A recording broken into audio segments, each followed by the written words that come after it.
श्री सरस्वती मैया की जय, श्री षष्ठी देवी मैया की जय।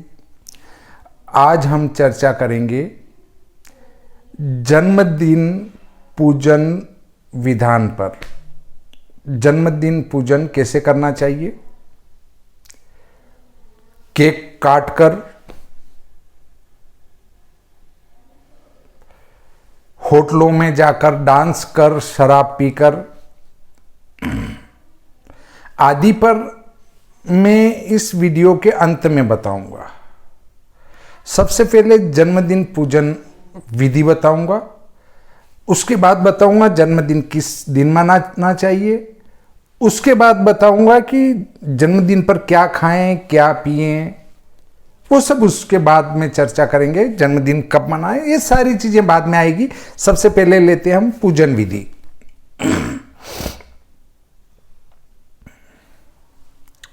सबसे पहले लेते हैं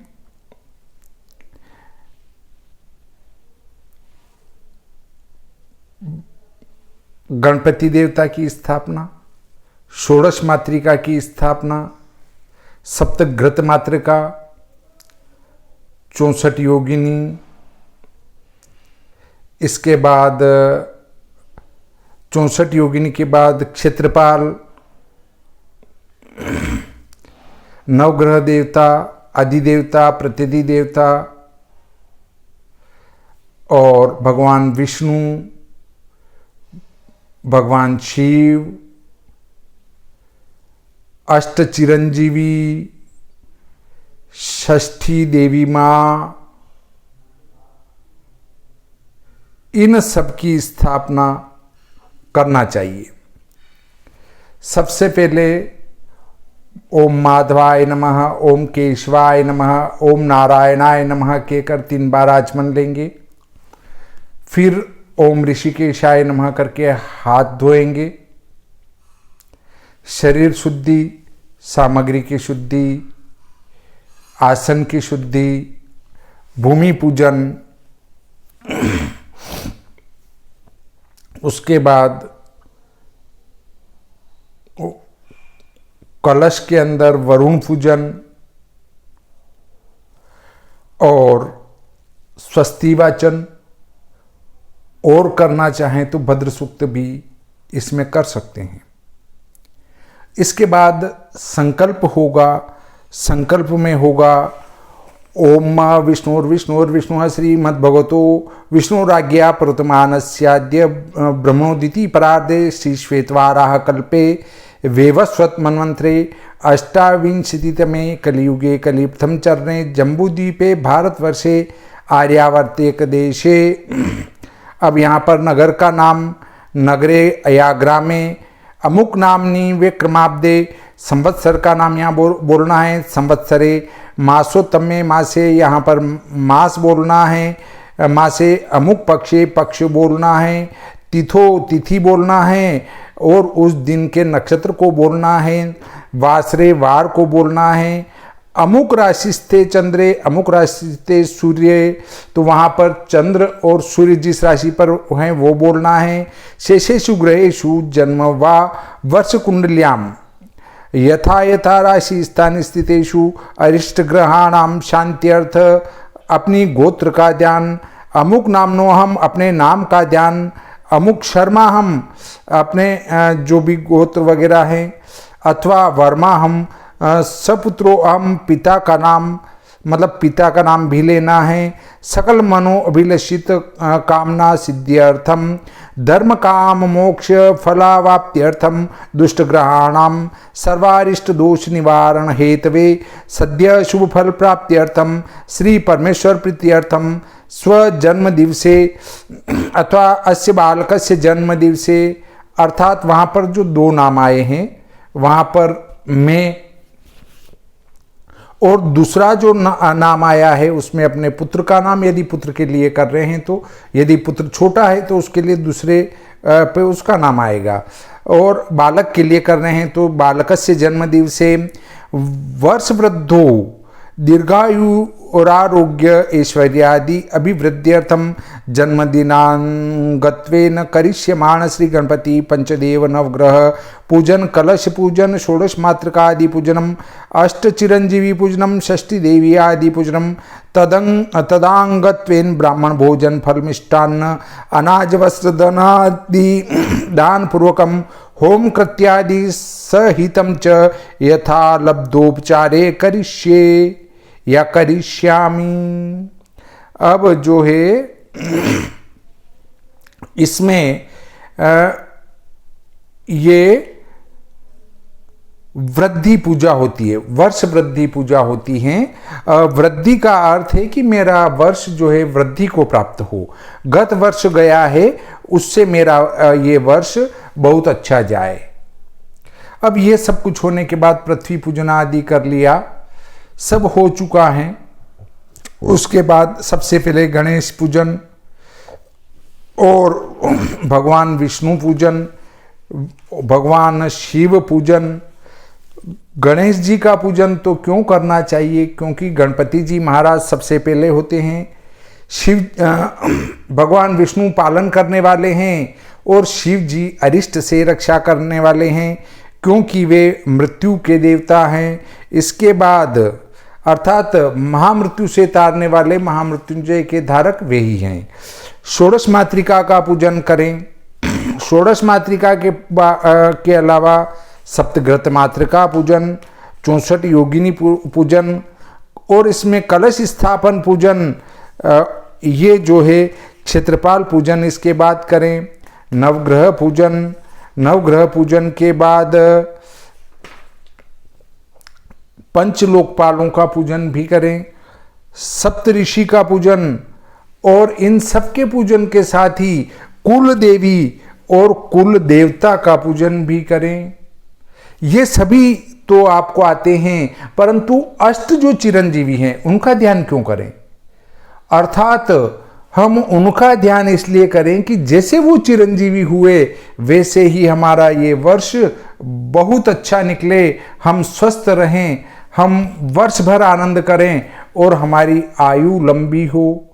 अब देखिए, अश्वत्थामा बलिर्व्यासो हनुमानश्च विभीषणः कृपः परशुरामश्च सप्ते ते चिरंजीविनः सप्तेतान् स्मरेत नित्यम मार्कंडेयम अथाष्टमम। सात तो वो आठवें मार्कंडेय, जीवेद वर्षस्तम साग्रमपमृत्यु विवर्जितम। ये इन 8 चिरंजीवियों का ध्यान करने से व्यक्ति चिरंजीवी होता है, दीर्घायु होता है। इसलिए हमें अष्ट चिरंजीवियों का पूजन भी करना चाहिए। अब इन सब के बाद में मैं आपको ये भी बताऊंगा कि आज हम क्या कर रहे हैं। अब देखिए, ये सब हो जाने के बाद हम षष्ठी देवी का पूजन करें। षष्ठी देवी माँ कौन है इस पर मैं बाद में बताऊंगा।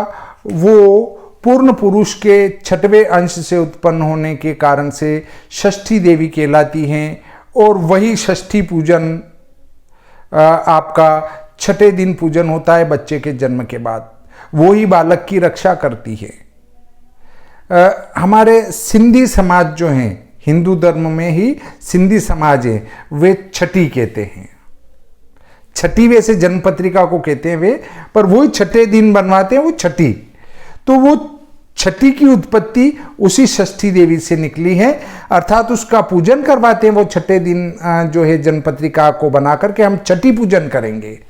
तो वो छठी पूजन मतलब वो षष्ठी देवी का पूजन ही है जो सिंधी समाज में प्रचलित हैं। अब देखिए, उसके बाद आता है ये सब पूजन कर लेने के बाद षष्ठी देवी, अगर आपको छठी देवी षष्ठी देवी के पूजन का मंत्र याद नहीं हो तो ओम जयंती मंगला काली भद्रकाली कपालिनी दुर्गा क्षमा शिवा दात्री स्वाहा सदा नमो अस्तुते, इस मंत्र से भी माँ भगवती का ध्यान कर सकते हैं, क्योंकि वो माँ दुर्गा का ही एक स्वरूप हैं। अब उसके दिन हमारी जन्म नक्षत्र की और जन्म राशि की पूजा भी उस दिन कर सकते हैं, क्योंकि जन्म नक्षत्र पर कोई अरिष्ट होने वाला हो, जन्म राशि पर कोई अरिष्ट होने वाला हो, तो हम उसका जप करके भी उसको दूर कर सकते हैं। जन्म नक्षत्र के जो स्वामी हैं उसका जप करेंगे तो भी हमें फायदा मिलेगा, राशि स्वामी का जप करेंगे तो भी हमें फायदा मिलेगा। अब ये जो है आपका पूजन संपूर्ण होता है और उसके बाद हमारे समाज में एक कार्य सबसे पहले प्रचलित है कि आप सब कुछ कर लें पर जहाँ तक हवन नहीं करते हैं वहाँ तक आपका कार्य पूर्ण नहीं माना जाता है। तो आप ये सब पूजन कर लेने के बाद एक हवन अवश्य करवाएं। हवन करवाने से घर की शुद्धि भी होगी, घर में वायु शुद्धि होगी और जो देवता हमने आवाहित कर बुलाए हैं उनको भी आहुति प्राप्त हो जाएगी, वे भी तृप्त होकर लौटेंगे। अब उसके बाद आप चाहें तो जिसका जन्मदिन है उसका संक्षिप्त अभिषेक भी कर सकते हैं। अभिषेक करने से उसकी शुद्धि होती है। अब षष्ठी देवी के संबंध में बताता हूँ कि षष्ठी देवी क्या हैं।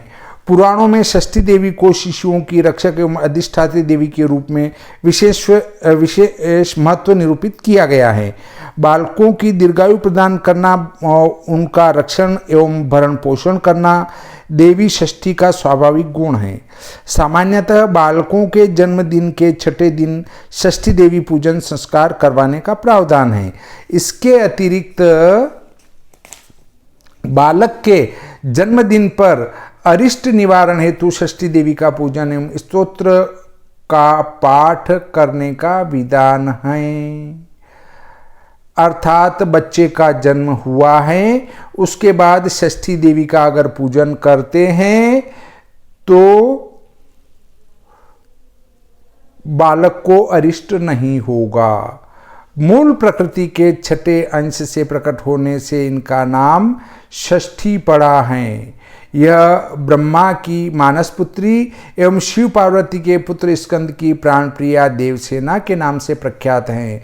अर्थात छठी देवी जो है वो देवसेना भी हैं। इन्हें विष्णु माया कहते हैं, योग निंद्रा कहते हैं, जीवंतिका, वृद्धा माता, क्योंकि ये वर्ष की वृद्धि करने वाली हैं, अर्थात वर्ष में अच्छे कार्य कराने वाली देवी हैं, इसलिए इन्हें वृद्धा माता के नाम से भी जाना जाता है।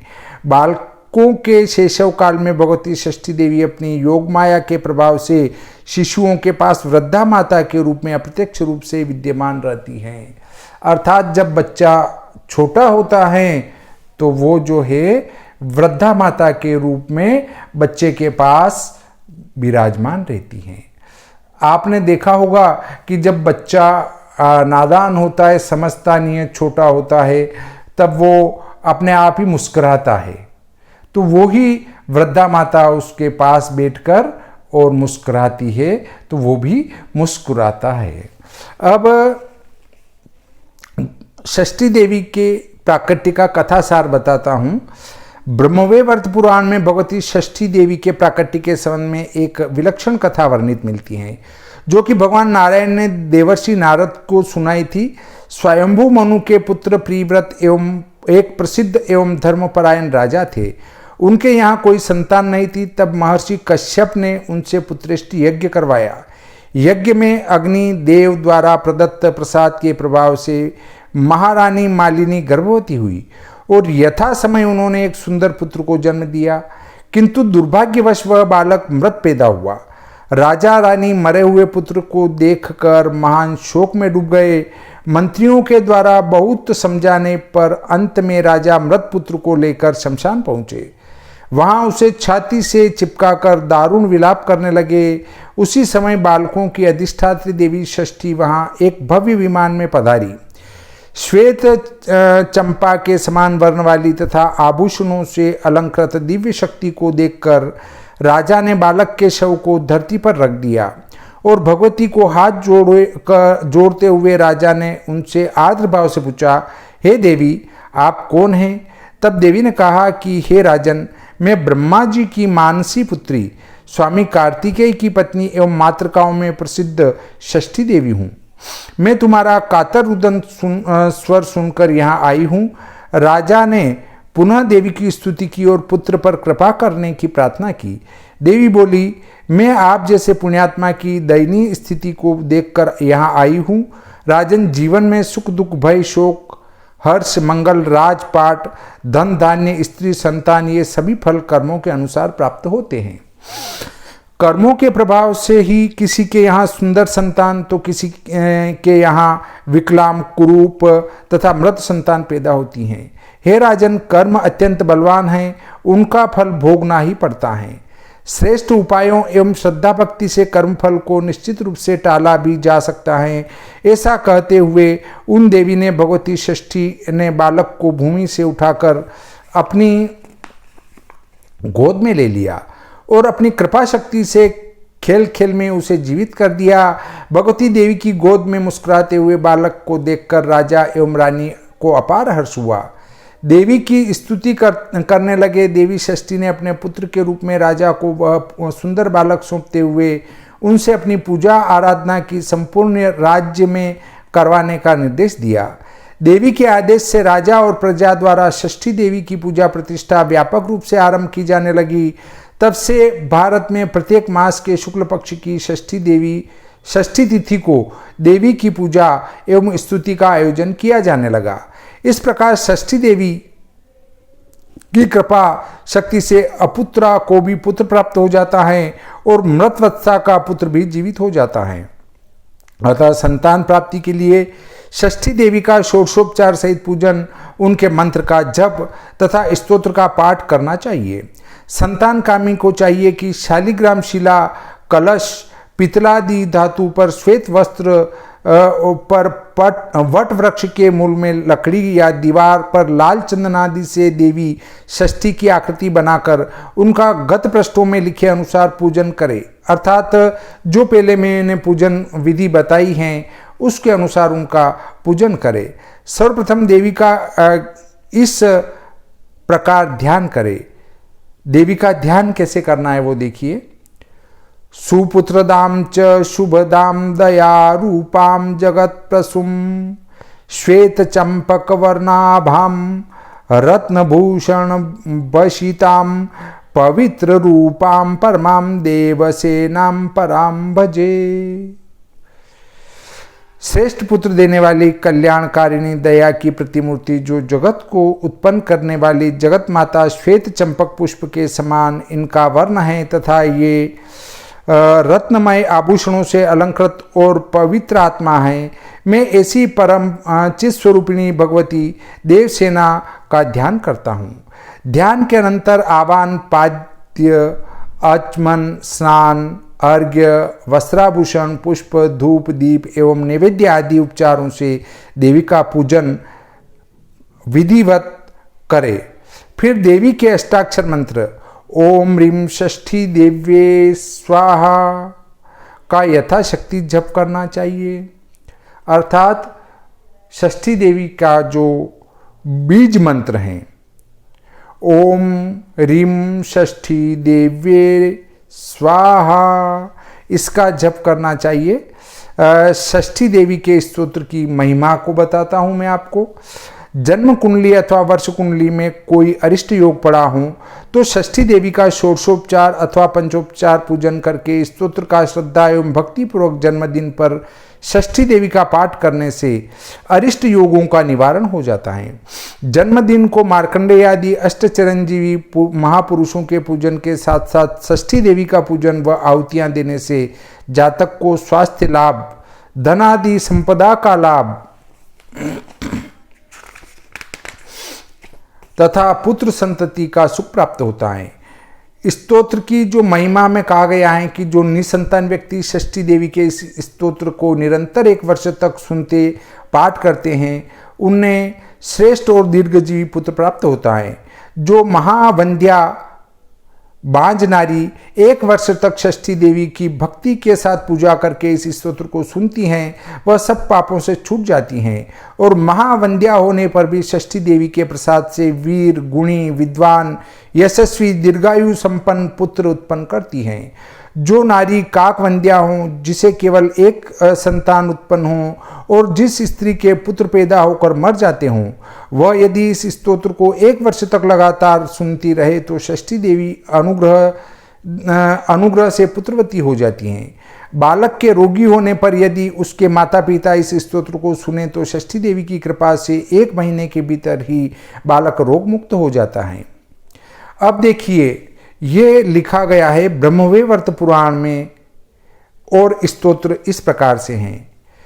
नमो देव्ये महादेव्ये सिद्धे शांत्ये नमो नमः, शुभाये देवसेनाये षष्ठी देव्ये नमो नमः, वरदाये पुत्रदाये धनदाये नमो नमः, सुखदाये मोक्षदाये षष्ठी देव्ये नमो नमः, शक्ते षष्ठांश रूपाये सिद्धाये च नमो नमः, मायाये सिद्धयोगिन्ये षष्ठी देव्ये नमो नमः, पाराये पारदाये च षष्ठी देव्ये नमो नमः, साराये शारदाये च पाराये सर्वकर्मणां, बालाधिष्ठात्र देव्ये च षष्ठी देव्ये नमो नमः, कल्याणदाये कल्याणे फलदाये च कर्मणां, प्रत्यक्षाये च भक्तानां षष्ठी देव्ये नमो नमः, पूज्याये स्कंदकांताये सर्वेषां सर्वकर्मसु, देवरक्षणकारिण्ये षष्ठी देव्ये नमो नमः, शुद्ध सत्व स्वरूपाये वंदिताये नरणां सदा, हिंसा क्रोधवर्जिताये षष्ठी देव्ये नमो नमः, धनं देहि प्रियां देहि पुत्रं देहि सुरेश्वरी, धर्मं देहि यशो देहि षष्ठी देव्ये नमो नमः, भूमिं देहि प्रजां देहि देहि विद्यां सुपूजिते, कल्याणं च जयं देहि षष्ठी देव्ये नमो नमः। अब संस्कृत में नहीं कर सकते हैं तो इसका हिंदी स्वरूप भी है, आप देख सकते हैं। देवी को नमस्कार हैं, महादेवी को नमस्कार हैं, भगवती सिद्धि एवं शांति को नमस्कार हैं, शुभा देवसेना एवं भगवती षष्ठी को बार बार नमस्कार हैं, वरदान देने वाली, पुत्र देने वाली, धन देने वाली, सुख प्रदान करने वाली एवं मोक्षदाता भगवती षष्ठी को बार बार नमस्कार हैं। मूल प्रकृति के छठे अंश से प्रकट शक्ति स्वरूपा भगवती सिद्धा को नमस्कार हैं। माया सिद्ध योगिनी स्वयं मुक्त एवं मुक्तिदात्री, सारा, शारदा और परा देवी नाम से शोभा पाने वाली भगवती षष्ठी को बार बार नमस्कार हैं। बालकों की अधिष्ठात्री, कल्याणदात्री, कल्याण स्वरूपिणी एवं कर्मों का फल प्रदान करने वाली देवी षष्ठी को बार बार नमस्कार हैं। अपने भक्तों को प्रत्यक्ष दर्शन देने वाली तथा सबके लिए संपूर्ण कार्यों में पूजा प्राप्त करने की अधिकारिणी स्वामी कार्तिकेय की प्राणप्रिया देवी षष्ठी को बार बार नमस्कार है। मनुष्य जिनकी नित्य वंदना करते हैं और देवताओं की रक्षा में जो तत्पर रहती हैं, उन शुद्ध सत्व स्वरूपा देवी षष्ठी को बार बार नमस्कार हैं। हे सुरेश्वरी, आप मुझे धन दें, प्रिय पत्नी दें, पुत्र देने की कृपा करें, मुझे धर्म दें, यश दें। हे षष्ठी देवी, आपको बार बार नमस्कार हैं। हे सुपूजिते, आप मुझे भूमि दें, प्रजा दें, विद्या दें तथा कल्याण एवं जय प्रदान करें। हे षष्ठी देवी, आपको बार बार नमस्कार हैं। इस प्रकार मैंने आपको ये जन्मदिन पूजन विधि के संबंध में और अरिष्ट निवारण के लिए षष्ठी देवी माता का स्तोत्र जप करने का भी विधान बताया। यदि आपकी वर्ष कुंडली में अरिष्ट योग बनता हो या आपकी जन्म कुंडली में अरिष्ट योग वर्तमान हो तो उसके लिए षष्ठी देवी का स्तोत्र आपको करना चाहिए। इस पर और अब मैं जन्मदिन के संबंध में विस्तृत से आपको बताऊंगा। इसके पहले आप इस विधि को व्यवस्थित करें तो आपके लिए लाभदायक रहेगी। अब हम आगे बढ़ते हैं। मैं श्री भादव माता पंचांगकर्ता ज्योतिषाचार्य पंडित भागीरथ जोशी विश्व सायन लग्न सारिणी विश्व दिनमान सारिणी विशोपकानयनम भविष्य फल मार्तंड आदि पुस्तकों का लेखक नीमच से अब आपको बताने जा रहा हूं जन्मदिन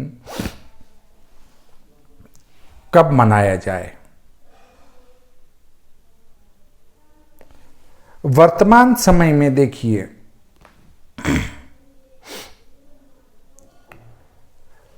जन्मदिन पर क्या क्या नहीं करना चाहिए, पहले वो देखें। जन्मदिन पर जो नहीं करना चाहिए उनमें हैं बहुत सारी बातें हैं जो नहीं करना चाहिए और वो ही हम अभी कर रहे हैं। देखिए, जन्मदिन के नियम बताता हूं। जन्मदिन की प्रातः काल उठकर हाथ मुंह धोकर शौच आदि से निवृत्त होकर सर्वप्रथम अपने इष्ट देव का ध्यान करके मन ही मन प्रणाम करे। फिर प्राणायाम एवं हल्का व्यायाम करके माता पिता एवं अग्रजों का अभिवादन करके उनसे आशीर्वाद ग्रहण करें। प्रातः ही मार्कंडेय, अश्वत्थामा, हनुमान आदि अष्ट दीर्घजीवियों को स्मरण करके उन्हें प्रणाम करना चाहिए। इससे अपमृत्यु नहीं होती तथा दीर्घायु प्राप्त होती है। अर्थात वर्ष में कोई अरिष्ट होने वाला होता है तो वो टल जाता है। इनकी पूजादि का विवरण पुस्तक के अंदर दिया गया, मतलब आगे पूजादि का विवरण पहले मैं आपको बता चुका हूं कि किस प्रकार से इनका पूजन करना चाहिए। जन्मदिन को तिलों आदि के तेल की मालिश करके जल में तिल एवं गंगा जल डालकर मंत्र पूर्वक एवं विधि पूर्वक स्नान करना चाहिए। इसकी विधि जो है स्नान करने की आप जानते ही हैं। धर्मशास्त्र अनुसार जन्मदिन को सामान्य परिस्थितियों में गर्म जल से स्नान नहीं करना चाहिए। ताजा अथवा गंगा आदि नदी के पानी में स्नान करना शुभ होता है। मतलब इस दिन गर्म जल से नहाना भी वर्जित है। आपको ठंडे जल से, और उसमें भी हो सके ताजा जल हो, और कुछ भी नहीं हो गंगा नदी का जल मिल जाए तो बहुत बढ़िया है। नहीं तो ताजा जल हो और ताजे जल में गंगा जल डाल लिया जाए, उससे स्नान करें। गर्म जल से स्नान नहीं करें। जन्मदिन पर क्षौर कर्म करना, बाल नहीं कटवाना, केश कटवाना, दाढ़ी बनवाना, नखों को काटना, ये सब वर्जित हैं। ये नहीं काटना चाहिए, ये काम नहीं करना चाहिए। जन्मदिन को किसी कर्मकांडी ब्राह्मण द्वारा जन्मदिन पूजन विधिवत करवाना चाहिए। पूजन के पश्चात ब्राह्मण भोजन कराना चाहिए और यथाशक्ति दान दक्षिणा देनी चाहिए। सिर्फ इसमें ब्राह्मण भोजन ही नहीं, जो गरीब हैं उनको भी भोजन कराना चाहिए, उन्हें भी वस्त्र देना चाहिए। ब्राह्मण के प्रसन्न होने से तो स्वयं नारायण प्रसन्न होते हैं, परंतु गरीबों के प्रसन्न होने से भी हमें आशीर्वाद की प्राप्ति होती है। इसके संबंध में मैं आपको एक व्याख्यान सुनाता हूं कि शिव जी और पार्वती जी जा रहे हैं। रास्ते में एक पंडित जी भूखे प्यासे बैठे हैं। उनने कहा कि पार्वती जी ने देखा कि देखो ये पंडित जी बड़े भूखे बैठे हैं, इनके ऊपर कुछ तो कृपा करो प्रभु। उनने कहा कि इनकी किस्मत में केवल 20 साल का भोजन है और इसलिए इनको कम कम मिलेगा तो ये पूरी उम्र जी लेंगे, और ज़्यादा अभी दे दिया तो फिर ये कुछ नहीं खा पाएंगे। तो कि नहीं नहीं प्रभु, हमें उनसे जाके मिलना चाहिए। वो उनके पास गए। उनने जाके कहा कि भाई पंडित जी आप क्यों दुखी हो? तो कि प्रभु मुझे भोजन समय पर नहीं मिलता है। तो देखो आपको भोजन ऐसा कम कम ही मिलेगा, क्योंकि आपकी किस्मत में 20 साल का भोजन ही लिखा है, इसलिए आप कम कम भोजन करोगे तो पूरी उम्र आपके चल जाएगा। तो प्रभु और कुछ हो सकता है क्या? तो क्या? तो मुझे तो ये 20 साल का भोजन एक साथ मिल सकता है।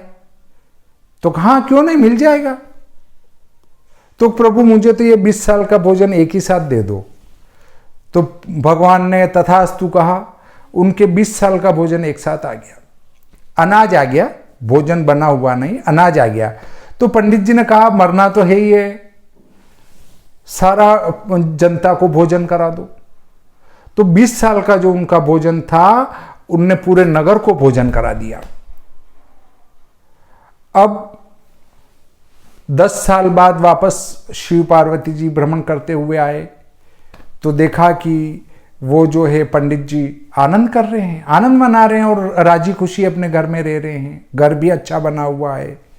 तो माता पार्वती ने पूछा कि प्रभु आप तो कह रहे थे कि इनके तो 20 साल का भोजन ही किस्मत में है, और 20 साल का एक साथ ले लिया था इनने भोजन, फिर भी ये देखो अभी भी आनंद कर रहे हैं। तो कि देखो पार्वती, इनने क्या किया कि इनका जो 20 साल का भोजन था वो इनने जनता में दान कर दिया, जनता को खिला दिया। तो उस जनता के किस्मत में वो जिन जिन ने भोजन किया, उन सब के किस्मत में इनका बंटवारा हो गया, इनकी पाती हो गई। तो उनके किस्मत से इनको मिलने लग गया, इसलिए अब इनको हमेशा ही भोजन मिलता रहेगा। इसलिए हमें गरीबों को भी अपने जन्म दिवस पर भोजन कराना चाहिए, गौ माता को भोजन कराना चाहिए, पक्षियों को दाना डालना चाहिए, और ब्राह्मणों को भी वस्त्र दक्षिणा भोजन आदि के द्वारा संतुष्ट करना चाहिए। इसके बाद जन्म कुंडली अथवा वर्ष कुंडली में जो भी अरिष्ट ग्रह हों, उसकी दशा अंतरदशा और जिसकी भी चल रही हों, उनका भी हवन पूजन आदि कर लेना चाहिए। और जन्मदिन को सारा दिन शुभ कार्यों में मंत्र जप, स्तोत्र पाठ, प्रभु कीर्तन आदि में व्यतीत करना चाहिए। फालतू की बातचीत नहीं करना चाहिए, वृथा दौड़ धूप नहीं करना चाहिए, घर में क्लेश नहीं करना चाहिए, झूठ कपट और क्रोध से बचना चाहिए।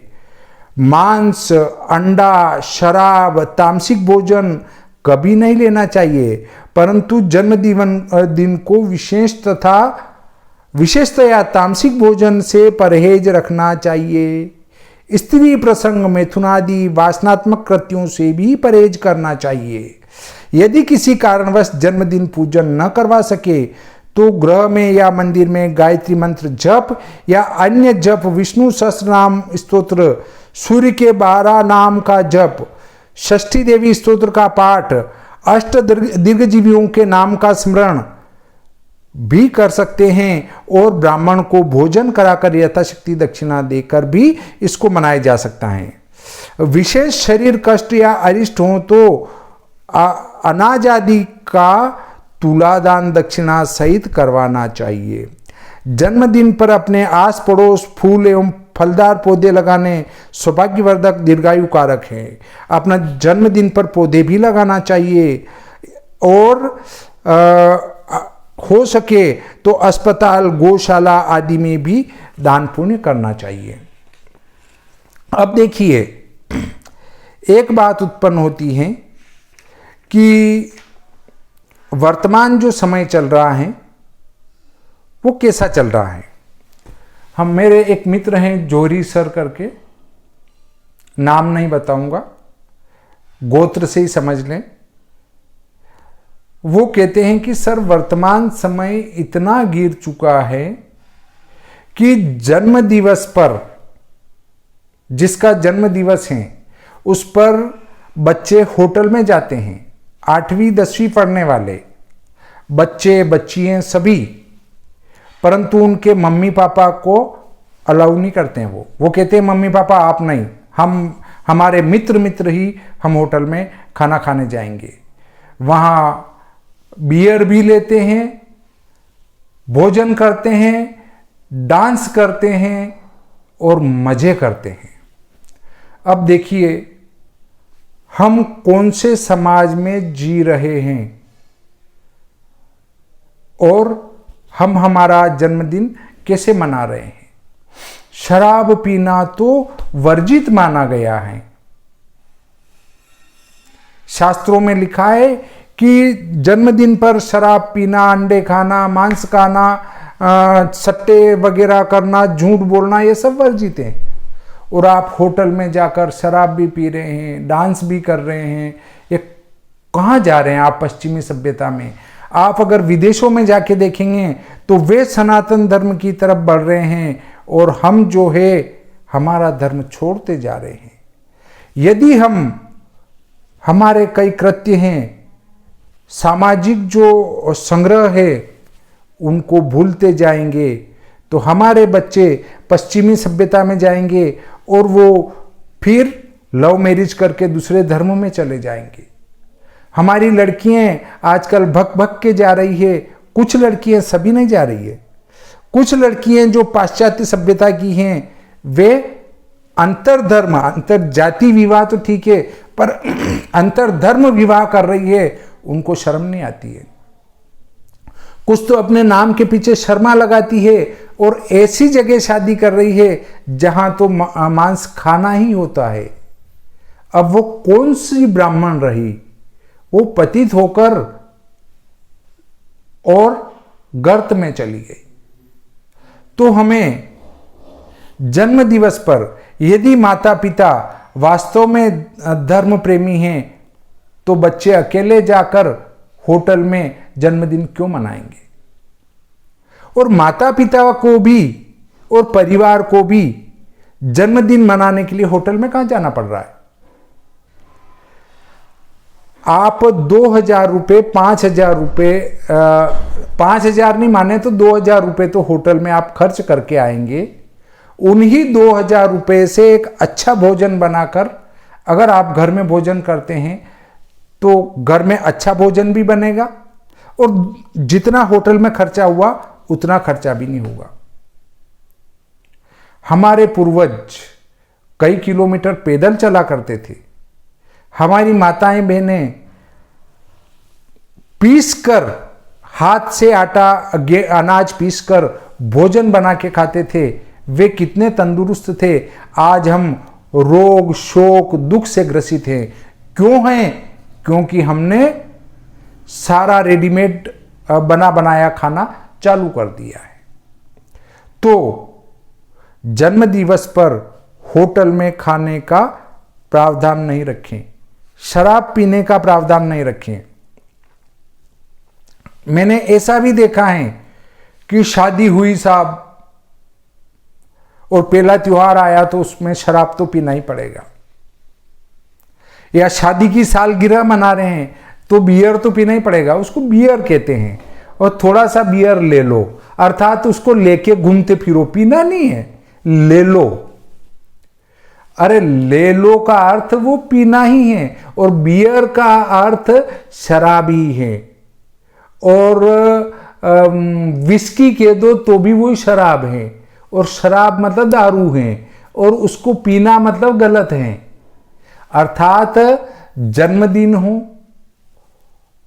पहला त्योहार हो, शादी की सालगिरह हो, उसमें शराब पीना कहाँ आवश्यक है। यदि आप शराब पी रहे हैं तो आपका वर्ष अच्छा नहीं निकलेगा। ये 100% सही है। परंतु अब हम पश्चिमी सभ्यता में ढलते जा रहे हैं। हमें हमारे धर्म पर विश्वास नहीं रहा। हम हमारे धर्म पर उंगलियां उठाने लगे। मृत्यु बोझ से ऊर्जा नष्ट होती है। कई मूर्ख जो है पोस्ट करते हैं और बड़े गर्व से कहते हैं मैंने तो मृत्यु बोझ बंद कर दिया। अरे बहुत बढ़िया किया, तेरी ऊर्जा बच गई। हम मृत्यु बोझ कर रहे हैं, हमारी ऊर्जा नष्ट हो गई, ऊर्जा ही नहीं रही। इन महामूर्खों को कौन समझाए कि ऊर्जा अन्न नारायण का भक्षण करने से, अन्न नारायण का सेवन करने से नष्ट नहीं होती, ऊर्जा बढ़ती है, ऊर्जा की वृद्धि होती है। कोई नहीं समझा सकता मूर्खों को। पश्चिमी सभ्यता में जा रहे हैं और अपने आप को समझ रहे हैं कि हम तो जो है पढ़े लिखे और कुरीतियों को नष्ट कर रहे हैं। इस पर एक अलग से एक वीडियो और बनाऊंगा मैं। अभी हम जन्म दिवस पर चल रहे हैं तो इसके ऊपर आते हैं। आप आज तो जन्मदिन है, केक काटना पड़ेगा। केक अंडे का ही आता है ज़्यादातर, और कुछ कहते हैं कि बिना अंडे का भी आता है, पर मैंने तो न तो अंडे वाला केक खाया है न बिना अंडे वाला केक खाया है, क्योंकि मैंने सुना है कि केक में अंडा आता है तो मैं केक को छूता भी नहीं हूँ। बहुत सारे कहते हैं कि यह तो जैन धर्म का बना हुआ है या जैन बेकरी का बना हुआ है, तो भी मैं कहता हूँ भाई साहब ये ब्रह्मा जी ने बनाया हो शाकाहारी तो भी मैं केक तो नहीं खाऊंगा। अब देखिए, आप अपने जन्मदिन पर शुभ शकुन करना चाहिए।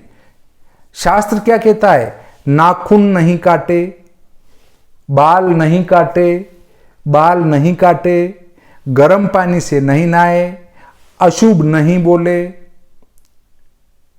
मांस, मच्छी, अंडा न खाए, पर आप अंडे से बनी हुई केक खा रहे हैं।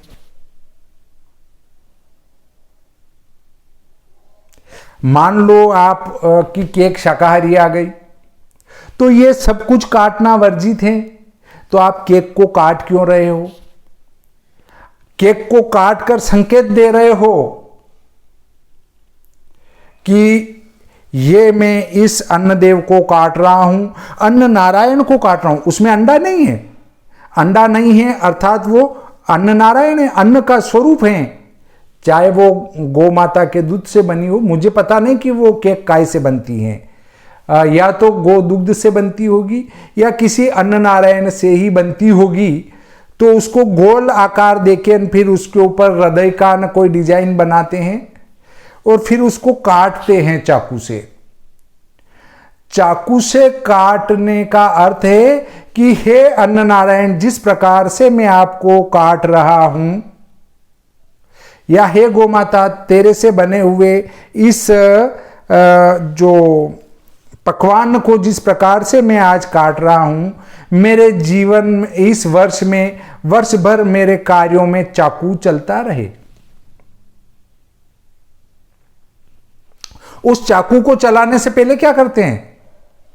पास में खड़े हैं, वो सब कह रहे हैं ए फूंक मार, फूंक मार, तो वो 5-7 या जो भी पश्चिमी सभ्यता के अनुसार जितनी भी मोमबत्तियां जलानी होती है, मोमबत्ती जला देते हैं और फिर फूंक मारते हैं उसको और अंधेरा करते हैं। सनातन धर्म कहता है अपने जीवन में उजाला लाओ, अपने जीवन में अंधकार मत लाओ, अपने जीवन में प्रकाश लाओ। हम कोई भी कार्य दीप जलाकर प्रारंभ करते हैं, परंतु वर्तमान के महामूर्ख क्या कर रहे हैं? फूंक मार रहे, फूंक मार, उसको फूंक मारो, मोमबत्ती को फूंक मारो और अंधेरा करो। हे अग्निदेव, जो आप इस पर प्रज्वलित हो, मैं आपको फूंक मारकर बंद कर रहा हूं। हे अग्निदेव, मेरे वर्ष में तुम अंधकार बनाए रखना। आप यही संकेत कर रहे हो। आपका जन्मदिन मना रहे हो तो दूसरे मोमबत्ती जलाकर तैयार रखते हैं और उसको फूंक मारकर अंधकार कर रहे हो। अर्थात हे अग्निदेव, जैसे मैं आपको फूंक मारकर अभी अंधकार कर रहा हूं, वैसे आप मेरे वर्ष भर अंधकार बनाए रखना। हम दीप जलाते हैं गोघृत का, गाय के घी का, उसके बाद भैंस के घी का, उसके बाद जलाते हम तेल का। तो अलग अलग प्रकार के दीपों से उठने वाला लो और उससे बनने वाला धुआं वो सुगंधित होता है। अब यदि वही धुआं आपका उठेगा पेट्रोलियम से बनी हुई मोमबत्ती का, तो वो तो वातावरण को अशुद्ध वहां उसने वैसे ही कर दिया और फिर फूंक मारकर उसको बुझा भी दिया। उसके बाद उसको काट डाला कि हे अन्न नारायण, जैसे मैं आपको आज मेरे वर्ष के प्रारंभ में काट रहा हूं चाकू से, वैसे चाकू से आप मेरे सभी कामों को काटते रहना, बिगाड़ते रहना। तो जो वीडियो देख रहे हैं वे कृपया एक ध्यान अवश्य रखें कि एक तो अपने शास्त्रों में कहीं नहीं लिखा है कि आप वो केक लाकर उसको काटें और मोमबत्तियों को बंद करें। मैंने जो पूजन पद्धति बताई उसमें दीप जलाना ही है, भगवान का पूजन कर रहे हैं, दीप जलाना ही है। तो उसमें यह नहीं आता है कि आपकी पूजा पूरी हो जाए और फूंक मार के उस दीपक को बंद कर दो। हमारे यहां विसर्जन करने के बाद भी यदि दीप प्रज्वलित रहता है तो हम उस दीप को ले जाकर हमारे पूजा स्थान में रख देते हैं, बुझाते नहीं है फूंक मारकर। तो एक तो जन्मदिन की किसी को बधाई भी दे रहे हैं तो केक का निशान लगाकर और जन्मदिन की बधाई दे रहे हैं। भाइयों, केक का निशान क्यों लगा रहे हो? आप केक का प्रचार कर रहे हो जो कि आपकी सभ्यता के अंदर नहीं आता है। हिंदू धर्म की सभ्यता में केक का प्रचार करना बहुत ही गलत है, क्योंकि आप केक का प्रचार कर रहे हैं तो ज्यादातर केक अंडे की बनी हुई होती हैं, अतः आप अंडे का प्रचार कर रहे हैं, उसके कारण अंडे ज्यादा बिकेंगे और अंडे ज्यादा बिकेंगे तो एक हत्या होगी, वो आपके सिर पर चढ़ेगी। इसलिए और जो ज्योतिष का काम करते हैं, पंडिताई का काम करते हैं, उनके घर में तो केक आना ही नहीं चाहिए। और मैंने ये देखा है कि 95% ज्योतिषी, ब्राह्मण आदि जो ये पूजा पाठ का काम भी करवाते हैं उनके घर में भी केक आती है। हाँ, वो शाकाहारी आती हैं, पर वो लाके उसको काटा भी जाता है और मोमबत्ती को बुझाया भी जाता है। और अगर वो नहीं करें तो बच्चे के मित्र आ जाते हैं कि केक लाए कि नहीं लाए। अरे भाइयों, हम केक की हमें जरूरत नहीं है। बिना केक के हम तो ईश्वर का पूजा पाठ कर रहे हैं। अपने मित्रों को आपको खिलाना है, उनको खुश करना है, खूब खिलाइए, खूब पिलाइए, पर पिलाने में दूध पिलाइए, गोघृत पिलाइए अर्थात घी पिलाइए, बादाम शेक पिलाइए, बहुत सारी चीजें पिलाने के लायक हैं। शराब क्यों पिला रहे हैं? वैसे ब्राह्मणों के घर में केवल केक ही काटते हैं शाकाहारी, और मोमबत्ती बुझाते हैं, वहां शराब नहीं पीते हैं, अंडे नहीं खाते हैं, मांस नहीं खाते हैं। परंतु आजकल फेसबुक पर और ये बातें उठने लगी है कि श्राद्ध में ऐसे ब्राह्मणों को भोजन क्यों कराएं जो मांस भी खाते हैं। ऐसा मैंने खुद ने पढ़ा है फेसबुक पर, ऐसे नहीं कह रहा हूं। तो आप बदनाम होते जा रहे हैं और आपकी शक्ति क्षीण होती जा रही है। तो जो ज्योतिष, पूजा पाठ आदि का कार्य करते हैं उनको तो केक का नाम ही नहीं लेना चाहिए, केक आना ही नहीं चाहिए। इसके बाद मैं बताता हूं आपको जन्मदिन किस दिन मनाया जावे। हम जो जन्मदिन मनाते हैं, हमारा जन्मदिन 2 प्रकार से, और तीसरा प्रकार अंग्रेजी तारीख हो गई। एक तो ये है कि जिस दिन हमारा जन्म समय जो सूर्य स्पष्ट है, वही सूर्य स्पष्ट जिस समय मिलेगा उस समय हमारा जन्म समय वर्ष प्रवेश समय होगा। अर्थात उस समय हम पूरे वर्ष के हो जाएंगे, अर्थात 1 वर्ष, 2 वर्ष, 5 वर्ष, 20 वर्ष, 50 वर्ष। तो हमारा वर्ष प्रवेश दिन वो होगा और हम मनाते हैं तारीख से, जो कि गलत है। तारीख से कभी भी जन्मदिन नहीं मनावे, क्योंकि जन्मदिन कभी तारीख के एक दिन पहले ही आ जाता है, कभी जन्म तारीख को आता है और कभी जन्म तारीख के एक दिन बाद आता है। तो आप जो मना रहे हैं जन्म तारीख, वो पश्चिमी सभ्यता है। इस संबंध में मैं आपको एक जानकारी दूंगा कि जैन धर्म के गुरुओं से ये शिक्षा लें। वे अपनी समस्त जन्म तिथियां, मृत्यु तिथियां अपने गुरुओं की तिथि से मनाते हैं, तारीख से उनको कोई लेना देना नहीं है।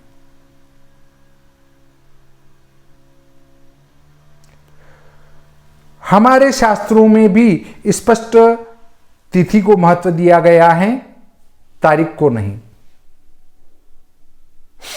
भगवान राम तारीख से नहीं मनाते हैं, भगवान कृष्ण तारीख से नहीं मनाते हैं। दशहरा, दीपावली, रक्षाबंधन, होली, नवरात्रि आदि कई पर्व हैं जो तारीख से इनका कोई संबंध नहीं है।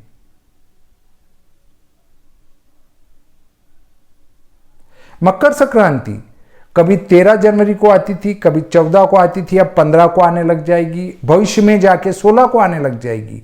तो उसका भी तारीख से कोई संबंध नहीं है। हमारी तिथि वैज्ञानिक है। जन्मदिन तिथि के अनुसार मनाया जाए।